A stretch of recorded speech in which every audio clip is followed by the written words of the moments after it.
Olá, estudantes! Tudo bem com vocês? Que satisfação estarmos juntos para mais uma videoaula do programa Linhas do Conhecimento, que, seguindo os princípios de uma cidade educadora, transforma Curitiba numa grande sala de aula. Eu sou a professora Analine e hoje nós vamos falar de um grande artista. Então, Poti, trilhos, trilhas e traços. O Poti é um artista, foi um artista paranaense, né? Então conhecido também como Napoleão Potiguara Lazarotto, o Poti, que é considerado um gênio das artes. O Poti tinha uma criatividade sem igual. O artista faleceu em 1998 e mesmo assim, né, aos 74 anos, quando ele faleceu, e mesmo hoje ele ainda é um artista muito atual e muito admirado. Napoleão Potiguara Lazarotto, ele era ilustrador, desenhista, fazia gravuras e cerâmicas, mas ficou mesmo conhecido pelos seus imensos painéis que retratam o cotidiano dos paranaenses. Vou mostrar aqui para vocês a imagem, então uma foto aqui do Napoleão Potiguara Lazarotto. Então, aos 5 anos, ele já desenhava como um profissional. No vagão que foi restaurado, hoje ele ainda existe, então ele foi restaurado pela família, então a família de Poti, os pais de Poti, o seu Isaac e a dona Júlia, serviam um risoto para um grupo bem seleto de freguesia da época, onde apenas os intelectuais, políticos, frequentavam esse discreto restaurante no bairro Cajuru. Um deles era Manuel Ribas, o interventor Manuel Ribas. Na época dos anos 30, quando ele foi o governador do Paraná, então ele frequentava o Vagão do Armistício, que era assim chamado, olha lá, que é o restaurante da família de Poti. O Vagão Armistício, então, cujo o termo, né, formal, armistício, né, significa onde as partes envolvidas em um conflito armado concordam em parar de lutar. Não é necessariamente o fim de uma guerra, uma vez que pode ser apenas um cessar-fogo, tá? Enquanto se tenta realizar, por exemplo, um tratado de paz, né? Então, nesse lugar era um lugar de paz, independente do lado político que se estivesse. No vagão do armistício, ele atualmente ele foi restaurado, ele fica localizado nos fundos do terreno do cartório do Cajuru. E ele é o nosso ponto de partida hoje. Então, vamos lá. Então é uma partida por uma viagem, uma trajetória incrível do artista curitibano, né, o Poti, nosso querido Poti.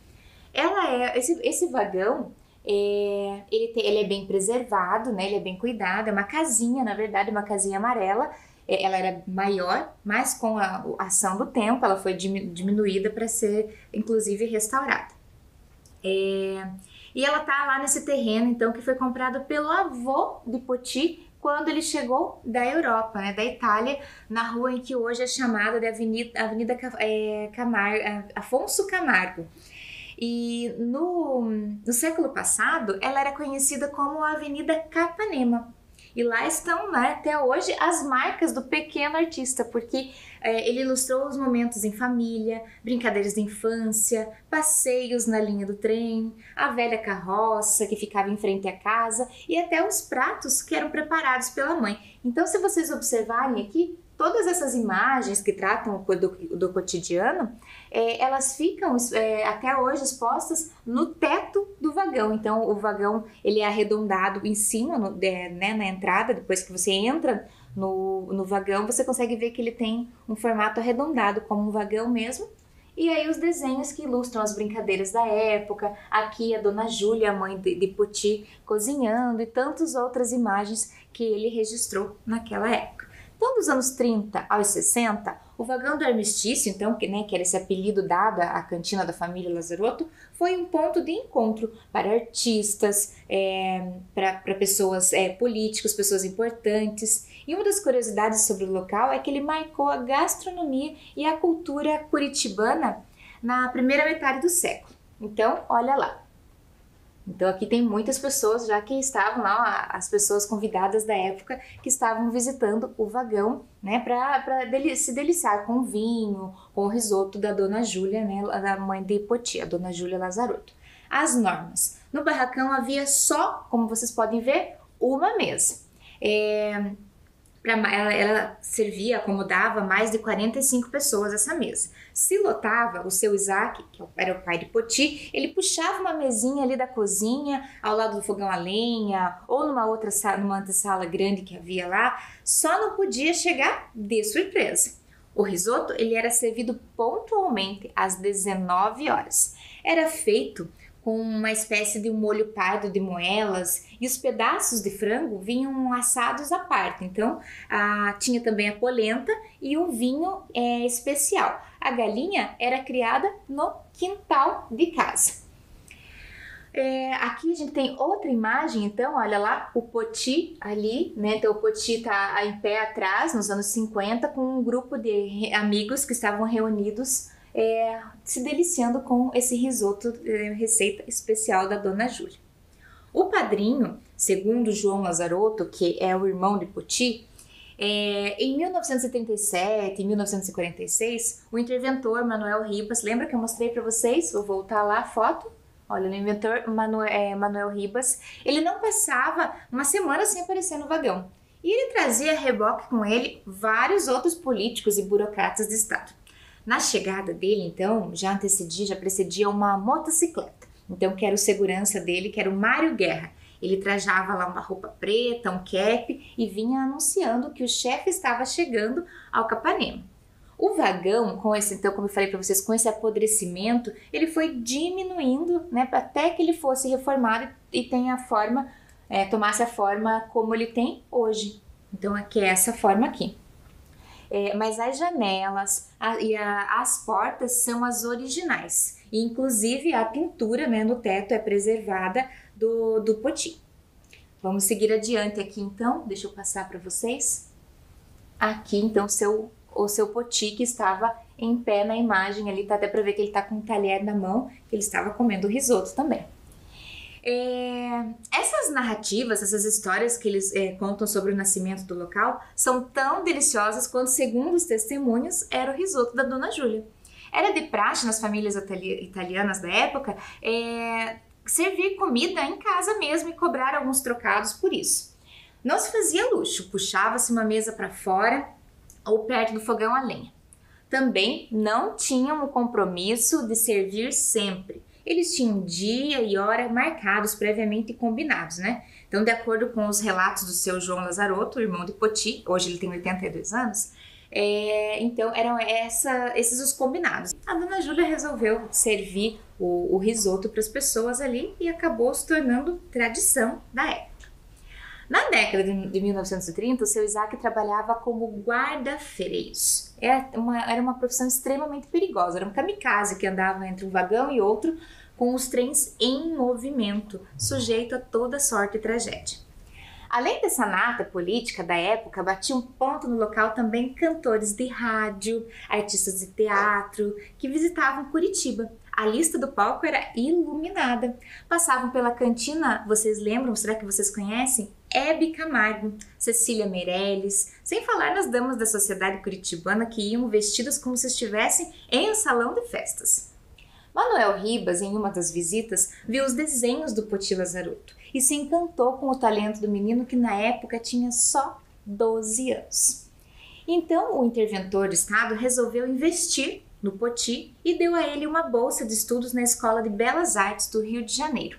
Começava aí, então, a carreira de um dos maiores artistas paranaense que terminou o ginásio, né, o ensino médio, como nós chamamos hoje, na semana seguinte, e ele já está, na semana seguinte que ele terminou o ensino médio, já estava matriculado na Escola de Belas Artes com uma bolsa integral através do governador Manuel Ribas. Nos primeiros trabalhos de Poti, aparecem histórias em quadrinhos, o artista porém ele, né, um artista curitibano, preferia retratar as cenas comuns do dia a dia. Se nos dedicarmos a observar um pouquinho mais com atenção as obras de Poti, a gente percebe que em cada obra há uma história, uma continuidade. Os painéis, tanto em cerâmica quanto em concreto, têm um início e um final, né? Início, meio e fim. Ao longo dos seus 74 anos de vida, Poti fez muitos desenhos, mas foram os murais que se destacaram em sua carreira. Então, para que vocês possam entender e conhecer um pouco mais e poder entender o que o Poti queria retratar com cada uma dessas obras, logo mais adiante, vocês verão um vídeo produzido pelo programa Linhas do Conhecimento, onde eu e a professora Vanessa saímos andando por Curitiba de bicicleta. E aí a gente parou em alguns desses pontos e fomos explicando a vocês, né, para vocês, preparando esse vídeo para vocês, o que é aquele painel, né, uma forma de traduzir, de explicar cada painel. Então, o primeiro painel que levou a assinatura de Poti, ele está na praça 19 de dezembro e é de 1953. A partir dali, os painéis se espalharam por todo o estado, não ficaram só na capital não. Eles estão na fachada do Teatro Guaíra, eles estão lá em Itaipu, tem na Lapa, tem na entrada do Palácio Iguaçu aqui em Curitiba. Segundo as pessoas que conviveram com Poti, ele era um homem muito simples, de poucas palavras, mas acima de tudo, um apaixonado pela sua esposa. A sua esposa se chamava Célia. Olha lá. Então, o artista usou todo esse talento que ele tinha para manifestar a paixão e as declarações de amor à sua amada esposa. E eles aparecem em desenhos, em bilhetes enviados pelo artista. E a Célia, ela era uma funcionária pública lá do Rio de Janeiro e depois de estudar economia em Londres, ela foi para Paris, onde trabalhou até 1951 como diretora de orçamento da Unesco. E contam os amigos que a mineirinha não queria casar com aquele curitibano nascido numa rua que hoje se chama Padre Germano Maia, no Capanema. Na época, era um bairro pobre de ferroviários e talvez a causa da indecisão fosse uma certa incompatibilidade de cores. Afinal, a Célia torcia para o Alvinegro, o Clube Atlético Mineiro, e Poti Lazarotto pelo Clube Atlético Ferroviário, o tricolor da Vila Capanema.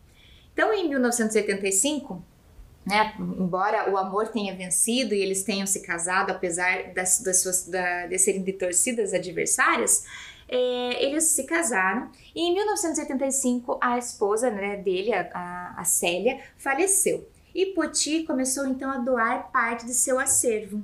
E uma boa parte foi doada para o Museu o MUMA, em uma sala que é uma homenagem até à esposa, então a Célia Neves Lazarotto. Então tem até essa sala lá da exposição do acervo do artista.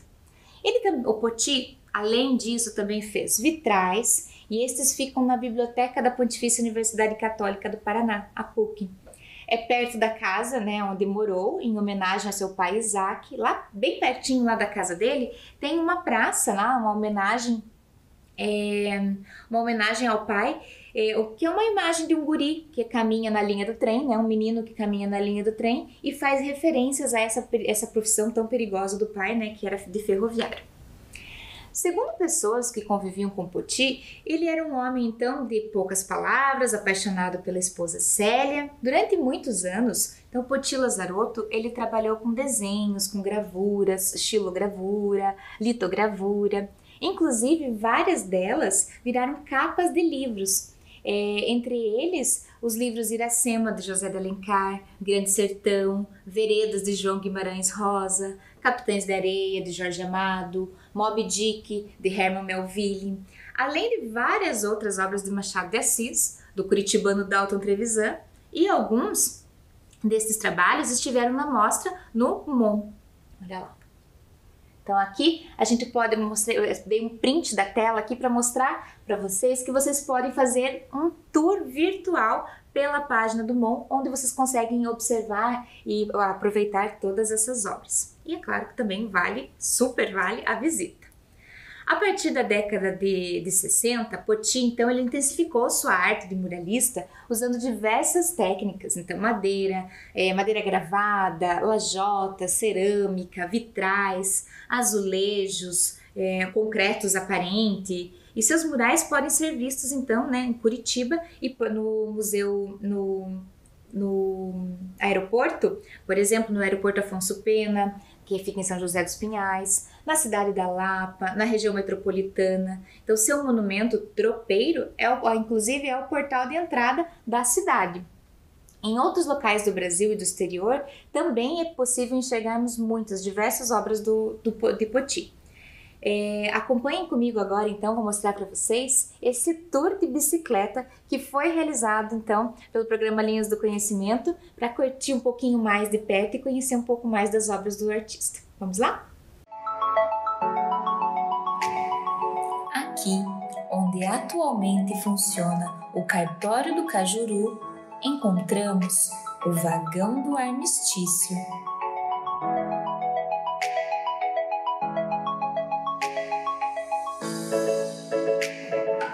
Um pequeno restaurante que os pais de Poti criaram no final dos anos 30 para o sustento da sua família, frequentado por diversas figuras ilustres.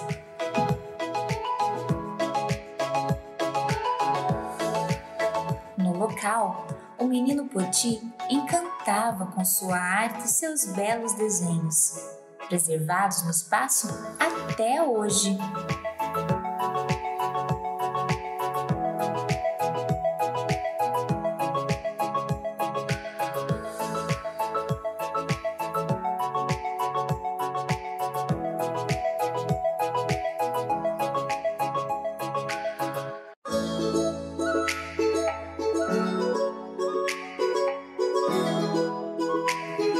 Subindo em direção ao bairro Cristo Rei, encontramos o Largo Isaac Lazarotto, que leva o nome do pai de Poti. Uma das obras preferidas de Poti, que faz homenagem aos ferroviários, profissão do seu pai, Isaac Lazarotto. Está localizada no bairro onde o menino nasceu.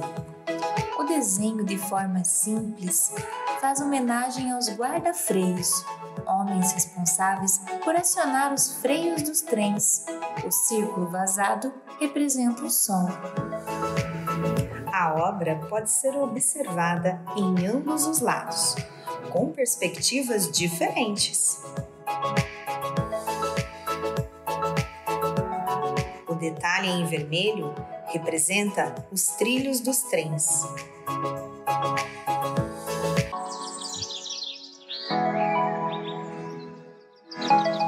Nada melhor do que pedalar junto à natureza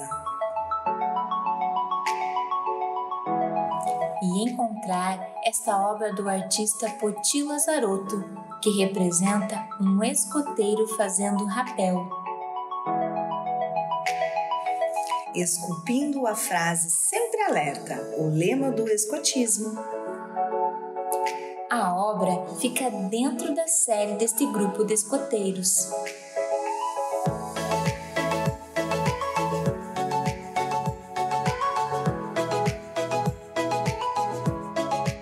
Ao lado do Bosque João Paulo II, um dos locais preferidos do nosso querido Poti, aqui na cidade de Curitiba.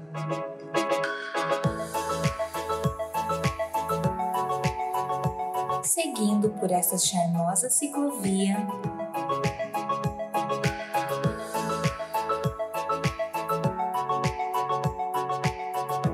alguns metros à frente, encontramos esse grande painel em concreto aparente, um estilo muito peculiar de arte.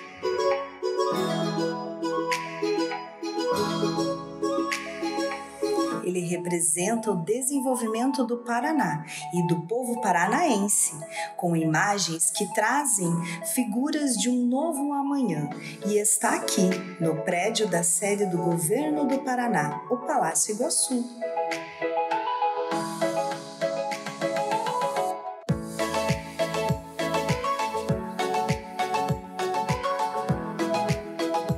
Vamos continuar a nossa aventura? Desceremos agora a Avenida Cândido de Abreu.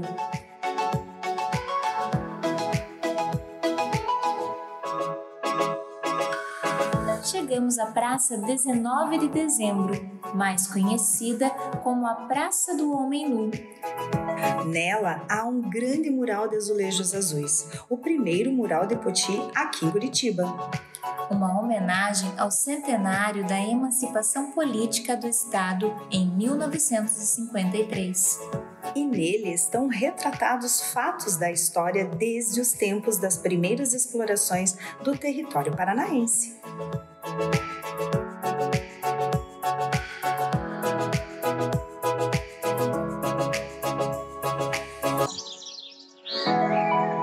Na fachada do Teatro Guaíra, encontramos a obra O Teatro no Mundo. Um lindo painel em concreto que representa as artes cênicas.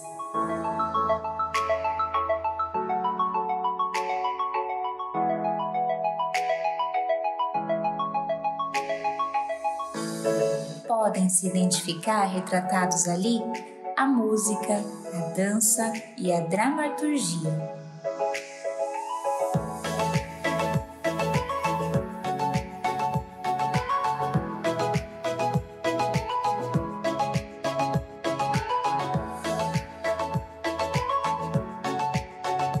Chegando na Travessa Nestor de Castro, atrás do Largo da Ordem,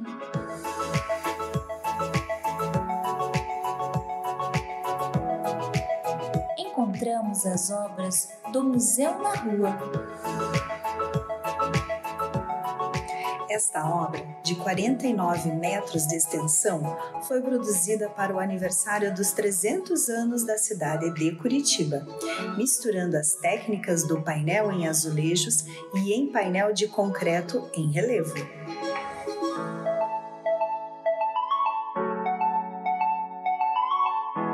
Uma espécie de resumo da história e da atualidade da cidade.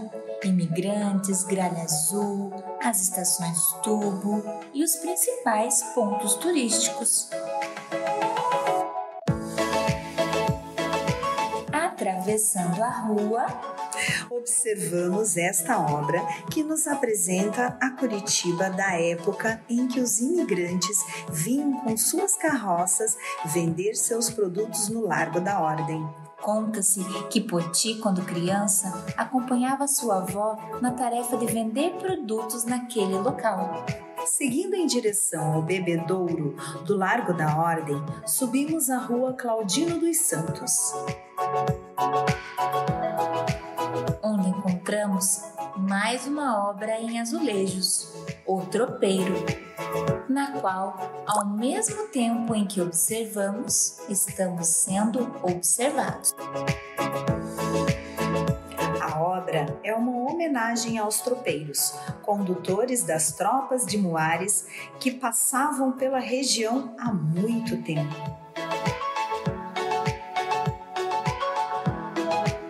Descendo a Rua do Rosário, em direção à Rua 15 de Novembro, encontramos a pintura A Catedral. Nesta obra, vemos retratada a Catedral de Curitiba em 1932 e o dirigível Hindenburg.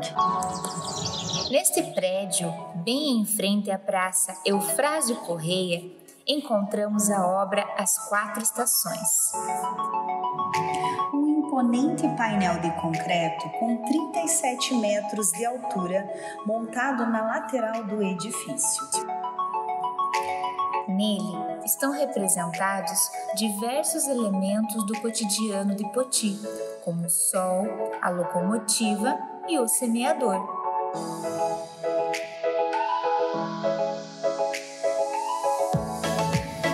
Finalizando esta grande aventura, chegamos à Praça das Nações. Aqui encontramos este grande painel de azulejos de 120 metros quadrados que representa a evolução do abastecimento de água em Curitiba. Nele estão representados desde o indígena bebendo a água do rio, passando os aguadeiros com as mulas, o bebedouro, até a construção das redes de água encanada.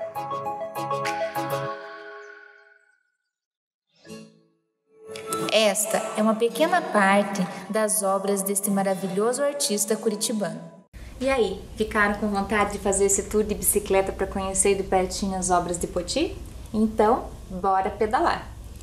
Há muitos anos atrás, Poti criou um personagem de histórias também histórias em quadrinhos. Ele se chamava Haroldo, observem lá.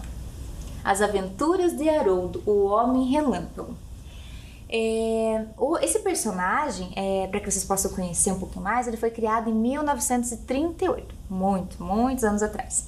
E Poti Lazzarotto publicou a primeira parte dessa história, uma história em quadrinhos que se chamava As Aventuras de Haroldo, o Homem Relâmpago. E ele foi veiculado pelo Diário da Tarde. A história, né, então, do Homem Relâmpago, ela teve apenas 6 partes. E o personagem Haroldo foi uma homenagem de Poti a um amigo que realmente existiu, um amigo da escola, que também se chamava Haroldo, o senhor Haroldo Bertelli. Então, depois se formou médico e era amigo de Poti. Não existe nenhum, então vamos pensar lá. Tudo que eu já falei para vocês do Poti: desenhista, ilustrador, muralista, ceramista. Não existe nenhuma modalidade das artes plásticas que Poti não tenha experimentado, que ele não tenha se aventurado. Ou seja, um verdadeiro camaleão da arte. No mercado municipal também é possível encontrar a obra dele que se chama O Quitandeiro, que retrata um feirante japonês e o trabalho do homem em geral. Essa obra foi doada pelo irmão de Poti, João Lazzarotto, em comemoração aos 310 anos de Curitiba, lá em 2013. E nessa obra aqui, bem no cantinho dela, está escrito assim: o trabalho do homem, a terra, responde com generosidade dos frutos. A mesma generosidade de João Lazzarotto e do Banco do Brasil, que permitiram eternizar no azulejo na instituição das cores, sabores e aromas do mercado municipal. Pela arte de Poti Lazzarotto. Curitiba inteira agradece, diz a inscrição lá no azulejo. Então, seguindo ainda essa questão aqui do quadro, da obra do Quitandeiro, mas voltando um pouquinho ainda aqui nas Aventuras de Haroldo, o Homem Relâmpago, eu quero convidar vocês que peguem lá na casa de vocês uma folha, pode ser uma folha de papel comum, uma folha branca, uma folha de caderno, enfim, o papel que vocês estiverem lá. E já que o Poti, né, se aventurava em tantos elementos da arte, em tantos locais de arte, por que não criarmos o nosso próprio super-herói, né, o nosso próprio homenageado? Então, convido a vocês agora a pegarem então um lápis de cor, lápis de escrever e criar o próprio super-herói de vocês. O que será que esse super-herói vai defender? O que ele vai proteger? Certo? Vou dar um tempinho para vocês e nós já retornamos.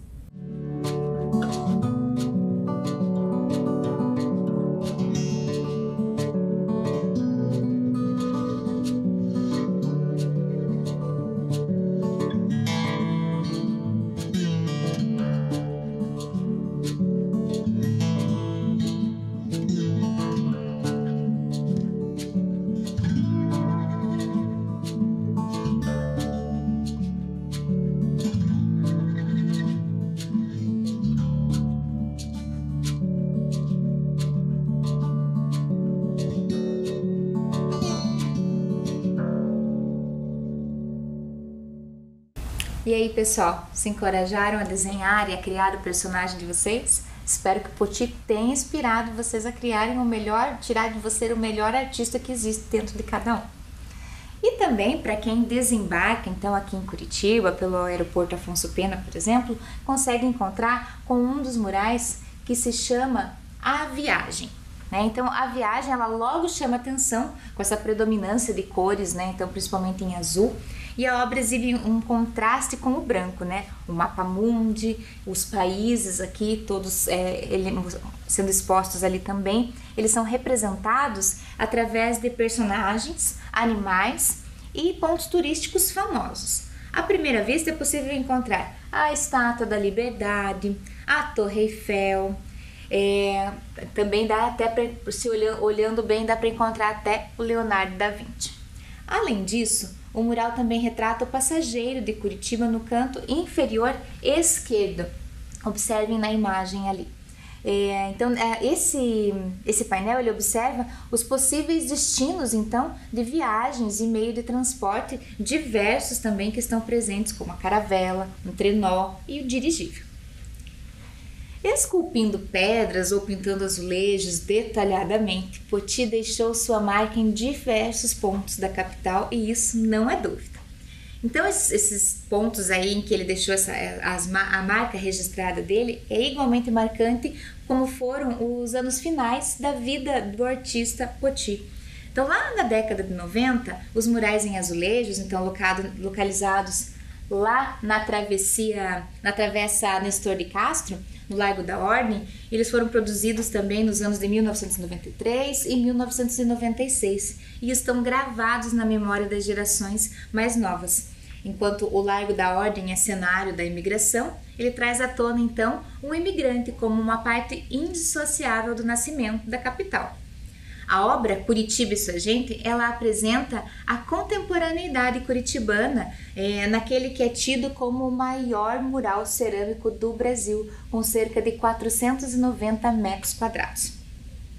Essa obra de Poti Lazarotto, de 1998, essa daqui, ela fica no Hospital de Clínicas, feito também em azulejos, e ela é chamada de Evolução Hospitalar. O mural ele representa a comemoração pelo 1000º transplante de medula óssea que foi realizado no local. Essa sequência de desenhos ela simboliza 3 fases: o transplante, o paciente recebendo o órgão e a manipulação da medula no hospital e as velas que comemoram a 1000ª cirurgia sendo apagadas. Então, Evolução Hospitalar foi uma das últimas obras de Poti, que acabou falecendo, infelizmente, meses depois da conclusão da obra. E ainda um dia antes dele acabar sendo internado no hospital, ele havia esquecido de um detalhe nessa obra. Então, quando foi inaugurada, mas ele voltou lá e escreveu esse termo aqui para terminar de assinar a obra. Essa obra, então, de Poti, seguinte aqui, já fica essa obra de Poti Lazarotto de 1996 fica na Assembleia Legislativa do Paraná. Então, ela é em concreto aparente e dividido por 3 módulos. Então, trabalhando com 2 aspectos referentes a símbolos históricos, o caso da gralha azul, e em processos evolutivos que incluem temas como os ciclos econômicos, o início das fábricas. Essas 2 partes se apresentam em lados opostos do saguão, à esquerda os 2 módulos históricos e característicos, enquanto na direita o evolutivo, a linguagem que se mostra simples e dinâmica. No primeiro módulo, destaque para o semeador, o enfoque do plantio a partir do segundo observa-se o ciclo da madeira e a sua consequente exploração e fases, como por exemplo o crescimento do pinheiro, a posterior derrubada. E o último módulo, a mandala, que é em formato de pinha, bem tradicional, e tem a função de engrenagens. E nela aparece o ciclo da fábrica, iniciando a trajetória do operário ao ouro. O resultado final do trabalho de Poti Lazarotto, ele fica por conta da exploração de todo o ciclo evolutivo do Paraná. Aqui, o prédio da Assembleia Legislativa do Paraná, ele fica na Praça Nossa Senhora de Salete. E aqui a gente tem a obra de Poti Lazarotto de 1972, que já mudou de endereço, fica na Secretaria do Estado da Fazenda.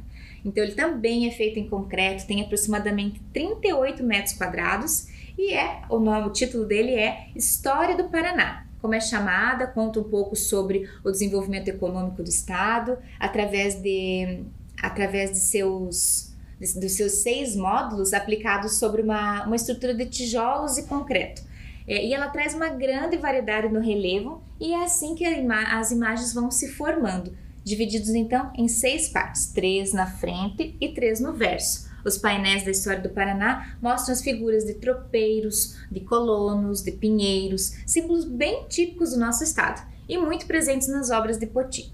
Então marca como o início do cultivo da terra e os primeiros empreendimentos comerciais, que também estão presentes na obra. Por todo o desenho, vários pinhões fazem parte dessa história. Um dos símbolos formado pelos pinhões é uma mandala. Então essa mandala ela apresenta um movimento cadenciado em busca do desenvolvimento. Outro símbolo presente em boa parte da obra é a gralha azul, que é um animal típico do estado, que está presente em várias obras do artista. Outros objetos mais convencionais fazem parte do painel, mas sempre com destaque ao símbolo paranaense. Vou fazer um parênteses aqui para vocês. A gralha azul, ela é a ave símbolo do Paraná, não de Curitiba. De Curitiba, a ave símbolo é o grimpeirinho, certo? Na época, voltamos agora então para o Poti. Na época em que a obra História do Paraná foi instalada, o prédio era a sede do Banco de Desenvolvimento do Paraná. A Secretaria de Estado da Fazenda, ela fica na Avenida Vicente Machado, 445, bem no centro de Curitiba. E agora, eu gostaria de convidá-los a experimentar. Aqui mostrei a obra para vocês, um pedacinho que eu tinha esquecido de passar aqui. Então, a gente consegue até ver bem a questão aqui das rosáceas, né, de pinhões ali, a marca dos tropeiros e o relevo bem aparente. Agora, eu gostaria de mostrar para vocês aqui, de convidá-los a experimentar as técnicas de Poti. É claro que nós não vamos poder pintar um mural, não dispomos de um espaço, né, em nossas casas, e também exigiria uma certa técnica, né, a confecção de um mural, ou até mesmo um mural em concreto, como nos anteriores ali, os famosos de Poti. Mas muito do que aprendemos no período das videoaulas, a gente pode adaptar, né? A gente já entendeu que a gente consegue adaptar com aquele material que a gente tem na nossa casa. E para hoje eu convido vocês a criarem uma mandala. Você sabe o que é uma mandala? A mandala é originalmente um círculo que contém em seu interior desenhos de formas geométricas, figuras humanas e cores variadas. Então são encontradas em religiões como o budismo, o hinduísmo, bem na nossa cultura também as tribos indígenas, as norte-americanas, por exemplo, e muitas pessoas utilizam livros para pintura, buscando a calma através dessa atividade de colorir aqueles livros que já vêm com as mandalas desenhadas. Então esses elementos contribuem também e formam as mandalas, né, quando a pessoa vai, por exemplo, pintar esses livros. Hoje a função da mandala será somente decorativa, não terá relação com crença existente sobre ela, com nada disso. Então aqui eu trouxe para vocês, eu preparei, eu vou dar um tempinho para vocês pegarem o material de vocês. Vocês podem pegar lá cola, tesoura, papel colorido, uma lanterna será legal para essa atividade, para que vocês possam evidenciar o desenho por baixo, giz, elementos da natureza, enfim. O que vocês quiserem, ou até o legal se vocês tiverem uma caneta de escrita permanente, uma canetinha de escrita permanente, tá certo? Eu vou dar um tempinho para vocês e eu já vou voltar mostrando o que eu preparei para mostrar para vocês e inspirá-los também a criar o de vocês.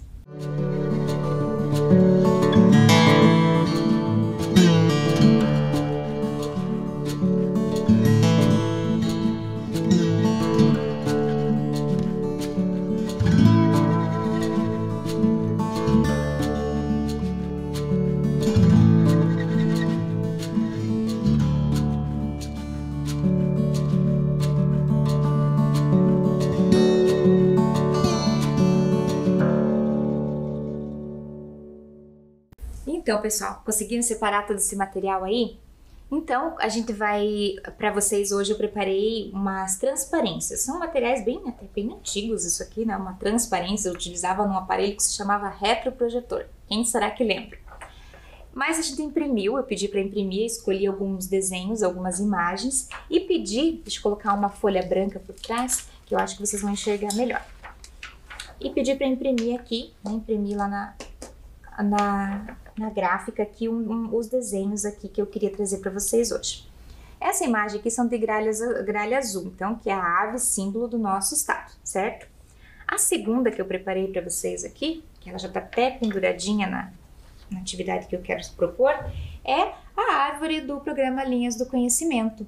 E aqui, a terceira, deixa eu mostrar para vocês aqui, a terceira é uma mandala em forma de pinhões, como na obra de Poti, afinal tem relação com a nossa cidade, assim como Poti fazia, né, tudo tinha relação com o cotidiano, então aqui nada mais curitibano do que as calçadas de Petit Pavé, certo?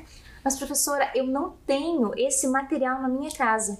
Olha lá, eu comprei um material lá na minha casa, um produto na minha casa, e ele veio com um plástico assim. Olha lá, deixa eu ver se eu colocando aqui vocês enxergam melhor. É um plástico bem simplesinho, vai até fazer barulho, ó. Bem molinho, tá? Já diferente da transparência, que é um pouquinho, né, da folha de transparência, que é um pouquinho mais dura. Mas ele serve igual. Por quê?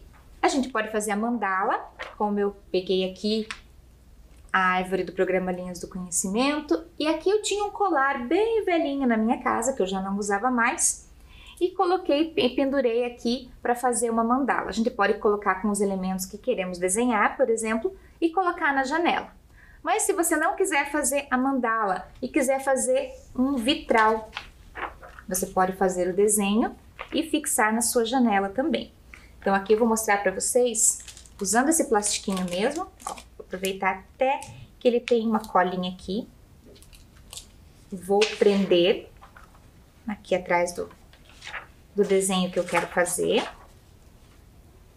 E aí vocês podem utilizar a canetinha permanente, por exemplo. E aí começar a fazer o traçado. Vou fazer o traçado de uma aqui para ser rapidinho para vocês olharem. Então a rosácea das calçadas, por exemplo, ela vem formando, ela se forma através do pinhão. Então eu tô desenhando uma das partes aqui para vocês. Então aqui, ó, eu vou destacar a primeira parte que eu desenhei lá.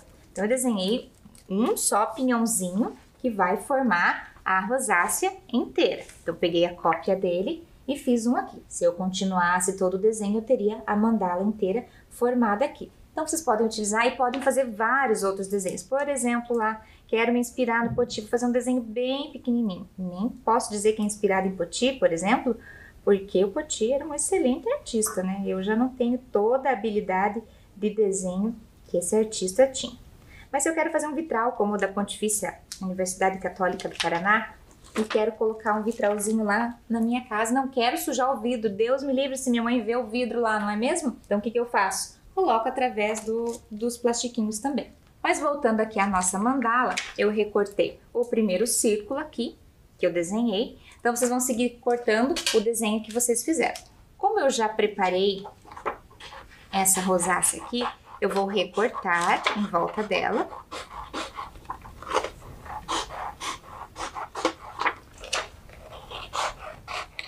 Posso recortar aqui e escolher, inclusive, o desenho que eu quiser. E aqui vou fixar no cordão que eu separei. Então, olha só, coloco por baixo. Para ficar legal, para não aparecer, eu pego um pedacinho de fita.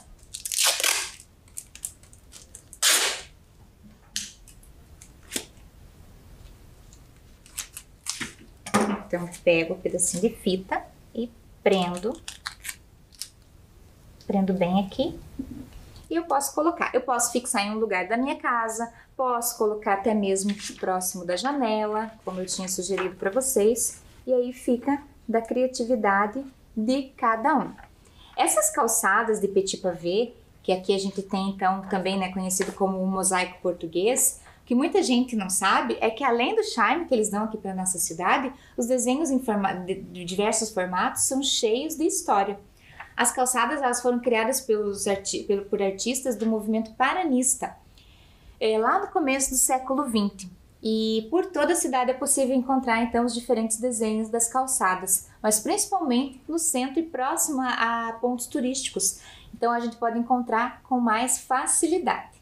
Próximo à Praça Tiradentes, a gente encontra também calçadas com desenhos mais modernistas, com motivos geométricos, criados até pelo arquiteto Oswaldo Navarro.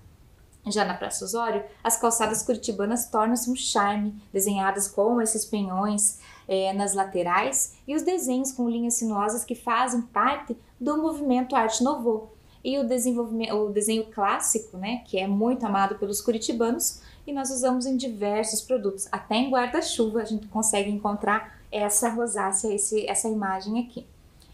Também aquelas que lembram ondas do mar, né, próximo a qualquer parque, que a gente consegue pisar nesses desenhos também em formato de araucária, e indígenas araucárias, até mesmo os indígenas que circulavam, né, pela cidade, inspiradas então no petit pavé, um movimento paranista. Essa aqui, então, foram algumas das imagens que eu trouxe, né? Então, a ver com a nossa aula, o programa Linhas do Conhecimento, as calçadas de Petit Pavé, mas vocês podem se inspirar, assim como o Poti, em diferentes obras dele, para que vocês possam também criar a atividade de vocês, a proposta de atividade de vocês de hoje, certo? Espero que vocês tenham gostado e até a próxima!